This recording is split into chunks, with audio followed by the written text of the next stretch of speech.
It is time to duel. Hello there, guys. It is Tico here, bringing you guys a video of Yugioh The Duelists of the Roses. I am always amazed how people always ask me to go back to this game, being so many years old. So a lot of people wanted me to do it for some reason, and I'm still getting a lot of comments and a lot of requests for videos of Yugioh The Duelists of Roses. And like I said, this is a game that's like a PlayStation 2 game. It's really old. There hasn't been any support for it, no sort of sequel, not even in an indirect way towards this game. But it's still a very beloved game by all of us, all of those, including myself, who played it, and I will actually do a video of it. So for this video, we are going to play Exodia. So first off, I want to actually go ahead and show you guys my Exodia deck. And this is a very streamlined Exodia deck. It has the bare essentials, and I tried to keep the deck cost as low as possible while keeping also the essential cards the deck requires to actually work. So first off, we want to have Exodia, the Forbidden One, the head, as the actual deck leader. Without that being the deck leader, you cannot win with Exodia, so there is that. We got three Curse Breakers, pretty much a cost of 1. We got 3 right leg of the Forbidden One, 3 left leg of the Forbidden One, 3 right arm of the Forbidden One, 3 left arms of the Forbidden One. Now for the other monster that we also include in the deck, we have Fiend Reflection number 2. The effect is very basic. It pretty much, whenever you flip this card up, it resets pretty much your hand play for that turn. So you get to redraw up to 5 cards again and play an additional card from your hand that turn. So that's the ideal effect. Those are all the monsters in the deck. Next up, we got Monster Reborn to bring back either Fiend Reflection number 2 or one of the Exodia pieces. We got Mimicat, which is also for the same purpose. Dark Hole to wipe away the field if we are at a disadvantage, that way we can restart all over again. We got 3 Magical Neutralizing Force Field. The effect of this card, it negates, it cancels all spellbinds and power increases and decreases in the field, so pretty much it resets everything and destroys all continuous trap cards on the field. We got a 1 Monster Recovery, which is pretty much just a filler card. 3 Solomon's Lawbook. Solomon's Lawbook is the same effect of Fiend Reflection number 2. It essentially does the same thing. You know, you resets your hand play for that turn, so you drop to 5 cards again and can play an additional card from your hand for that turn. We got 3 Paralyzing Potion. You equip it to any monster that's not a machine, and it gets eternally spellbound. That means it cannot do anything else for the rest of the game. And we got 3 White Hole. So 3 White Hole. The effect pretty much is a counter to Dark Hole. Prevents all our cards from being destroyed. The opponent's cards on the field will still be destroyed if anybody plays a Dark Hole. So this combines really well with me using my own Dark Hole, or if the opponent decides to use it, it'll trigger at the same time anyways. So that's pretty much the deck right there. That's Exodia. So let us do a few duels, I guess. We'll see how quickly we can win. It is 5:06 p.m. in the afternoon right now. First off, we are going to play against Pegasus. He's all the way over here. The reason why I want to play against Pegasus is because Pegasus is one of the most feared enemies in this game. One of the most feared opponents, because he has a tune field and he can read your mind, literally. He always knows what cards you have, but he is not very good about running into trap cards. He runs into trap cards all the time, so, you know. By the way, since I'm playing on an emulator, anytime I'm highlighting or overlapping over my deck leader, you will see this red screen. It pretty much is just like an emulator thing, and you will see it in the bottom right corner where it says metal, and you see that little square floating around it. It's just artifact effects that happen from playing on an emulator on my PC as opposed to playing the original game on the PlayStation 2. So every card that I have in this deck, by the way, you can acquire legit. So a lot of people ask me that for some reason in the videos before, but everything in this deck is pretty legit. You can get everything 100% legit. Alright, so first things off, let's see what we draw right away. We have Magical Neutralizing Force Field and Fiend Reflection number 2. First thing I want to do is set a piece of Exodia. Simply because, you know, we just started, so why not? So pieces of Exodia, they're supposed to go face up on the field. If they're not all face up at the same time at the start of your turn, then Exodia cannot be summoned. So All 4 pieces, all 4 limbs have to be on the field face up at the start of your next turn. Adjacent, pretty much touching any space surrounding your deck leader, your Exodia deck leader, and then you'll win right away as soon as the turn starts. So let's just end my turn. Alright, so Pegasus is playing something. And by the way, you can also see that same effect that overlaps the whole screen in like whatever color you are whenever the opponent is highlighting their own deck leader. So yeah, sorry about that. Okay, so first off, let's be sure we got a right leg already. So next up, let's put a right hand. Right arm, there we go. So we got right arm and right leg. And my air conditioner, yours came on. Okay. Cool thing about gameplay against Pegasus is that he never really attacks you directly. I really always like that about him. So let's go ahead and summon Fiend Reflection number 2 because we don't got an Exodia piece in our hand. We are going to flip up our Fiend Reflection number 2. It's going to reset the turn for our hand for that turn, so we can draw an additional 2 cards and fill up our hand back to 2. We got another Exodia piece. We got the left leg. I think over here we got the right leg, correct? Alright, so let's get rid of this Fiend Reflection number 2 and summon the left leg. So a good thing that I like about birds, about winged beasts, is that they cannot fuse with my spellcaster, so I can just put them right next to each other. Because sometimes you mess up by combining 2 types like Thunder and Dragon that they can combine in fusion. It can ruin your plans when you're dumping cards out of your hand really quickly. But with this deck, you don't have that problem because winged beasts and spellcasters cannot fuse. So we got a left leg, and we got a right leg, and we got a right arm. So all we're missing is the left arm right now. So one more turn to get the left arm, and then we will win.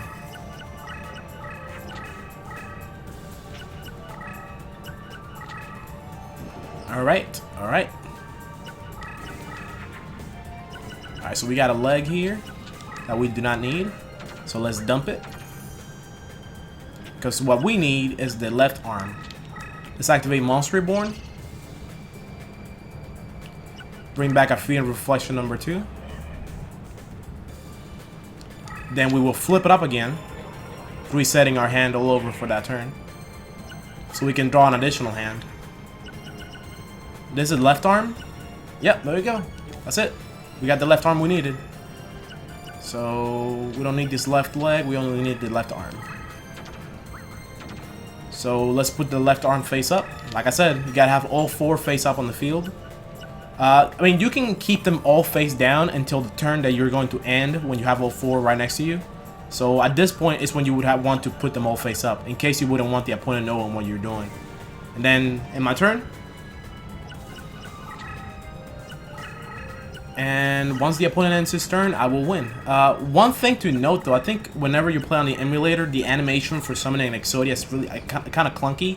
So that will probably happen. So let us see. There we go. Yep, it's like in slow-mo. Instead of the actual speed, it's like cut in half speed. What should normally be.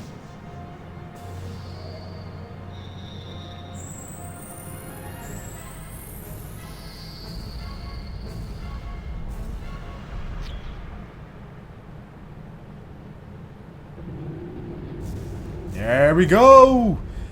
Exodia. Let's charge this up. Obliterate!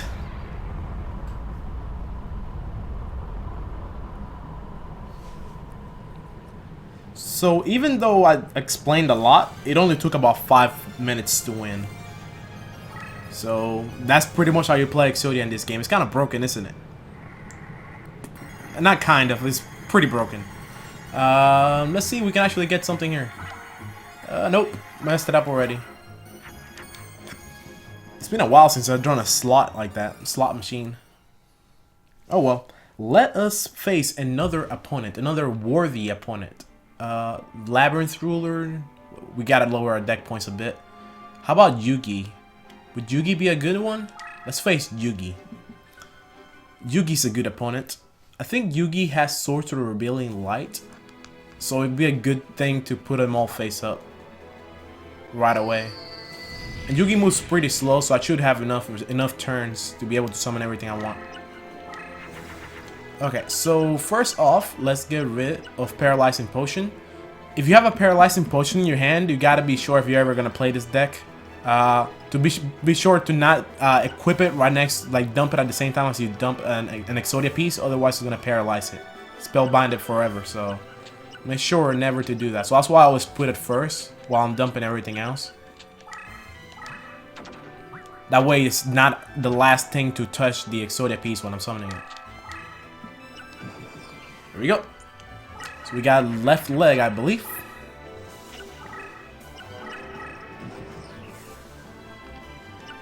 Alright, so left leg. Let's go over here.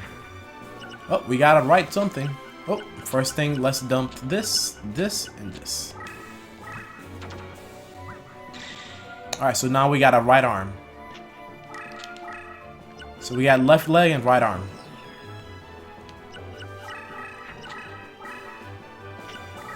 We still haven't drawn a Solomon's Law Book or a Fiend's Reflection number 2, so let's see what we got here. Okay, so we got a left leg. Yeah, so let's summon the right leg first. So right leg is this one right here. So let's dump this, this, and right leg last.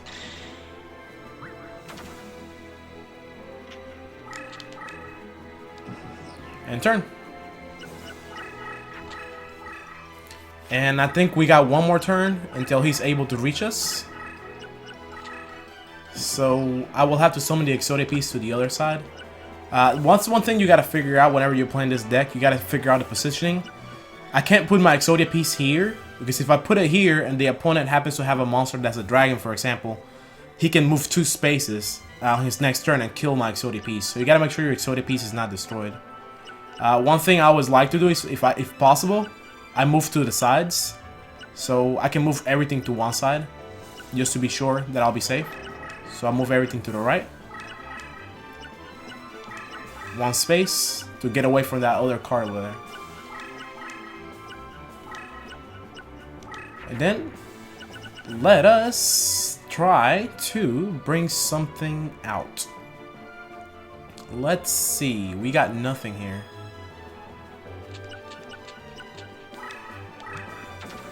Let's put the Monster Reborn over here and just leave it there for now. We don't got a Fiend's Reflection number 2 in our graveyard yet, so we can't do anything. Otherwise, we would be able to resummon it and, you know, reset the turn and draw another card. Or draw an additional set of cards for that turn. Okay. So, next up. Oh, we got Fiend's Reflection number 2. Okay, so we got both left leg and right leg, I think. Left leg, right leg. So we are missing the left arm. Alright, so let's put it over here. We are missing the left arm. So let's dump everything here. Let's put that last, of course.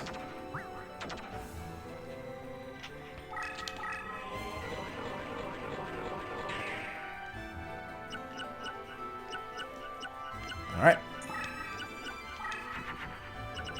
And this is the left arm. That's it, right? Yeah, left arm. So let's put the left arm there. All 4 pieces are face up on the field at the same time. 1, 2, 3, 4. And turn. And they're all 4 on a space right next to the deck leader. So once the next turn starts, I will win.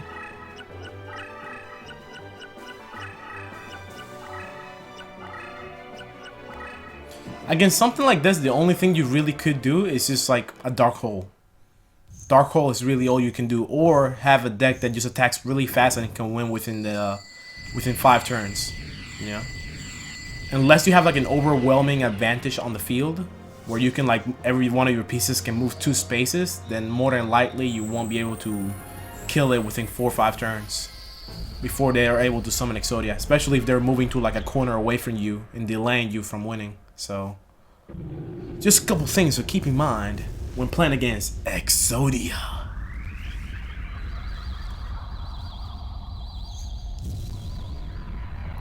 And we have a win! Winner, Exodia. Man, why have they not remade this game? What is wrong with Konami, man? They have a winner here. Just re-release it with HD and online. Although, if we had online, considering that every strategy out there for the game is pretty much available. Ah, I missed it. Ah, I missed it. A little bit slow. Even though every strategy is out there available, you know, it would kind of broken with people facing each other off online, especially the people already familiar with the game. But it'd be fun in a way, right? Right? Alright, so let us do one more duel. Who will we play? Should we play one of the Darkness or Seto? Do we want to play? Let's play Seto. Why not? Pegasus, Seto, and Yugi. That should be okay.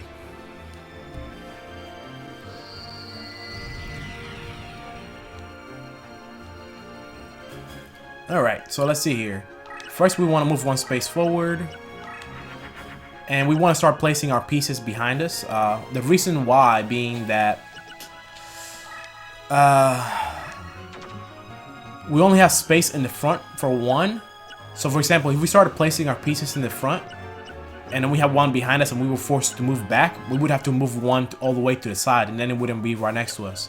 So I guess what I'm trying to say is if you place one in this space right here, one in this space right here, or if you try to place them back here, then you would have to leave them alone. For example, if you place a piece here, you place a piece here, but then the opponent summons something that's about to destroy them or about to attack your deck leader, you gotta move your deck leader back one space.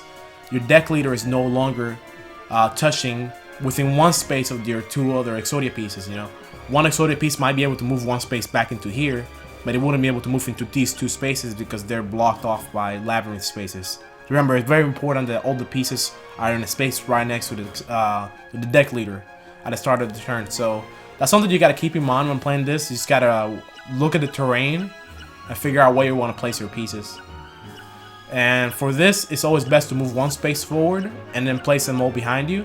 And the fourth and last, you will place it on the space ahead of you, depending upon which side your opponent is attacking from. If your opponent is attacking from the left, then you'll place the last piece on the right. So let us activate Solomon's Law Book.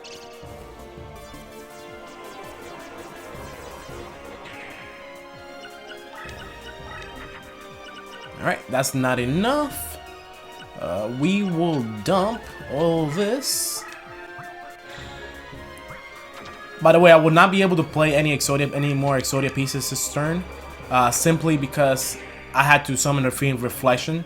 Normally, turn 1, if possible, you want to try and summon an Exodia piece. That way, you will have enough additional summon points left over for the next time around. So, for now, let us go ahead and dump this. We can't play anything else, so we will just end right now. Because we exhausted our summon pieces, our summoning points. But that's essentially why I mentioned, you know, just now, you want to be able to try to summon what do you call it, Fiend Reflection number 2, turn 2. So, let us... By the way, the good thing that I have the Monster Reborn out right now is because I can summon 2 Exotic pieces this turn. For example, we got, okay, we got all of these. Okay, so let us see. For example, we can dump, let's dump one of the right legs and summon a right arm, right? We flip this up, and then we flip this up and get back to the right leg that we just dumped. So now we didn't waste that initial turn that we didn't summon anything.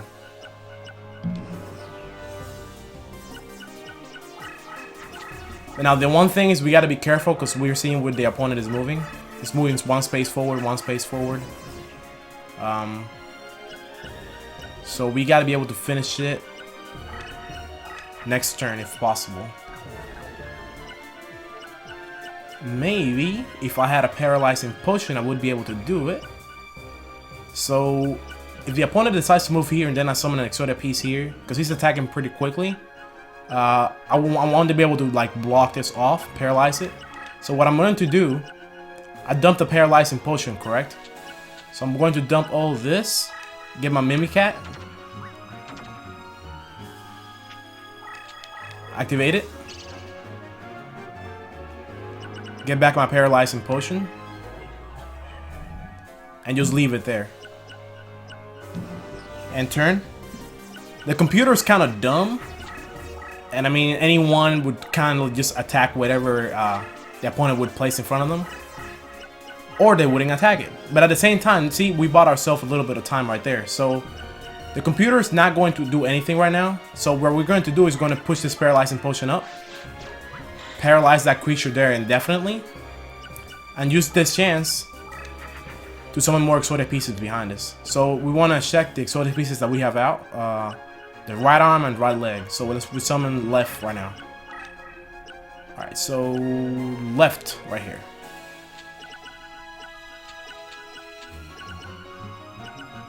Alright, actually I want to keep this out for a sec. Left? Last? Yeah, left is last. Okay. So all we're missing is the left leg. Alright.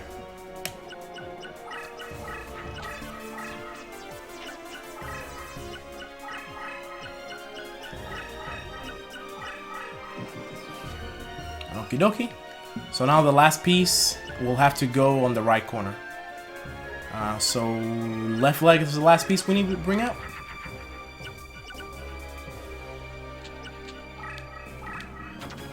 So let's start milling through our deck. Try to draw it. Left leg, here we go. It's a good thing this game lets you have 3 pieces of every Exodia piece. No left leg yet. So all these are left arm, left arm.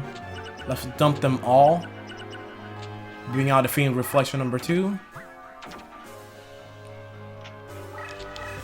Reset the turn again. We'll draw another 3 cards. Is that the left leg? Yes, that is the left leg. So let us summon the left leg. As you guys can see, the opponent wouldn't be able to make it to me in that next turn, so I'll flip it up. And I paralyze this, so there's nothing that can make it to me right now. So the opponent either has to go around or has to go straight, but since they can only move 1 turn at a time, they can't make it in time. So I think the only card that can actually make it to me would be King Tiger Wangu. I think that card has the effect to be able to move 2 spaces regardless of the terrain, I believe, if I recall correctly. I haven't checked that card in a while. I guess I'll check it after this game is over. This is the first time I'm playing this game in, like, I don't know, since the last time I made a video of it. So a lot I do not remember, but I'm hanging in there. I'm hanging in there. And your turn, Kaiba. And there we go.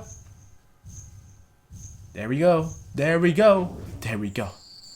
Oh, the win is coming.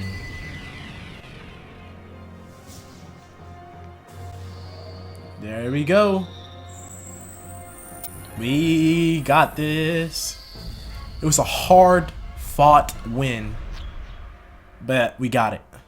We got it. You guys saw some strategy there, you know, some positioning and such. Some dumping to the graveyard that way I can bring it back the next turn and be able to have 2 Exodia pieces out, you know. Even though I didn't summon 1 in turn 1, you know. The little tricks here and there, guys. Tricks. Tricks. That's what it's all about. And we won. Exodia wins. Yet again. And I don't do the slots because his deck leader is a white dragon, so I can't put that in the slots. Let me check up that King Tiger Wangu thing. I think that's how I say the name. Let's see. Name. By the way, guys, hopefully you are enjoying this video. You know, if you want me to do some more of this game, I can. I still have this game on my computer, like I said.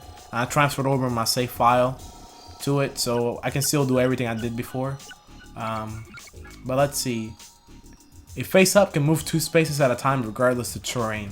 See, this card would be perfect against Exodia, even with like stall cards and whatever, because it would be able to get to the Exodia pieces quick enough, you know. Being able to move two spaces regardless of terrain all the time really makes a big difference in trying to take down this deck, because this deck is all about like in 4 or 5 turns it's always going to win. So if you can have something that can move really quickly and kill the Exodia pieces quickly before they're able to all be out at once, then you know you'll have a win. That or just use Dark Hole. You know, Dark Hole will do the trick as well. You know, that's why this deck also has the white hole in it. So it's just a countermeasure thing. But thank you guys for watching. Thank you guys for listening. Hopefully you all enjoyed the video. I am looking for a card that I want to show you guys in the library before we get done. Let's see. Yep. Alright. Let's see here. I think it should be somewhere around here. Or maybe it's all the way at the bottom. Would it be all the way at the bottom? Wow. It's all the way down here. Why? It's like its own type or something. It's not even in the spellcaster section. Oh well. Here we go, guys. This is Exodia. Exodia is awesome. That's what the actual card is. If you're ever able to summon Exodia, it will appear in your library as this card right here. You know? So I think that's pretty awesome that you can have Exodia like that. But thank you guys for watching. Thank you guys for listening. Hopefully you enjoyed. If you have any videos you want me to do of this game still, let me know. I will do my best to bring them to you, and hopefully you will enjoy them too. I will catch you guys later, and peace out.